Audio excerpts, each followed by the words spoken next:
قرآن مجید میں ارشاد فرمایا الطلاق مرتان، طلاق 2 مرتبہ، یعنی شریعت تو یہ کہتی تھی کہ ایک دے، عدت کے دوران صلح ہو جائے، صلح کر لو، شور رجوع کر لے، واپسی لے لے، پھر کبھی اکثر موقع ہوا دوسری طلاق دی، اب اس کے بعد بھی صلح ہوگی عدت میں، ٹھیک ہے، طلاق رجعی ہے، اب نے رجوع کر لیا، صلح ہو گئی۔ لیکن اب ایک ہی کا اختیار ہے، لیکن جو مرد کرتے ہی ہیں، صلو علی الحبیب، جو مرد کرتے ہی ہیں کہ ایک ساتھ ہی انہوں نے تینوں طلاقیں دے دی، ایک ساتھ ہی وہ تینوں طلاقیں اگر دے دیں، تو یہ تو انہوں نے کیا کیا،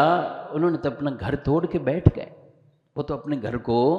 برباد کر کے بیٹھ گئے۔ اور یہ فیصلے ہمیں کبھی بھی اس طرح یہ نہیں کرنے، جو شریعت ہمیں حد بتا رہی اس کے مطابق ہم چلیں۔ اب جب ان کو کہا جائے کہ 3 طلاقیں ہو گئی ہیں، اب تمہارا جو ہے وہ حرام ہو گیا سلسلہ، اب کسی طرح کی کوئی رجوع کی صورت نہیں ہے، جب تک بیوی کسی اور شوہر کے ساتھ نکاح نہیں کر لیتی، اور پھر اس کے ساتھ بھی اس کے میاں بیوی حق زوجیت کے معاملات نہیں ہو جاتے، اس وقت تک وہ حلال ہی نہیں۔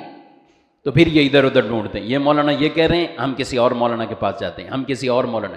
اچھا، پھر بعض اوقات تو ہوتا ہی ہے کسی عام آدمی سے، یہ نمازی ہے نا، اس سے مسئلہ پوچھ لیتے ہیں، یہ فلاں یہ ہے، یہ فلاں شاپ والے دکان والے سے پوچھا، اس سے پوچھا، یار وہ بھی تو یہی بتا رہا ہے نا، کرنا شروع ہو جائے۔ تو اس لیے جب ہو جائے پھر آنکھیں بند نہ کرو،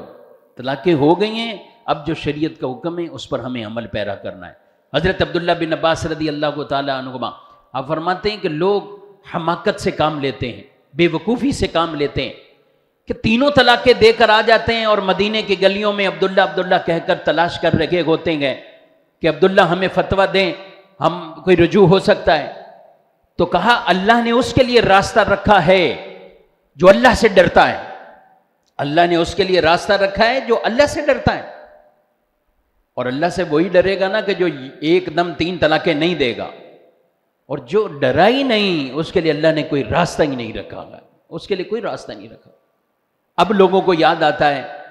اتنی سختی تو نہیں ہے دین میں، اتنی تو سختی نہیں ہے، ارے تو یہ پہلے ہی آپ کو پتہ ہے، آپ اس مسئلے کو پہلے ہی سمجھتے ہیں،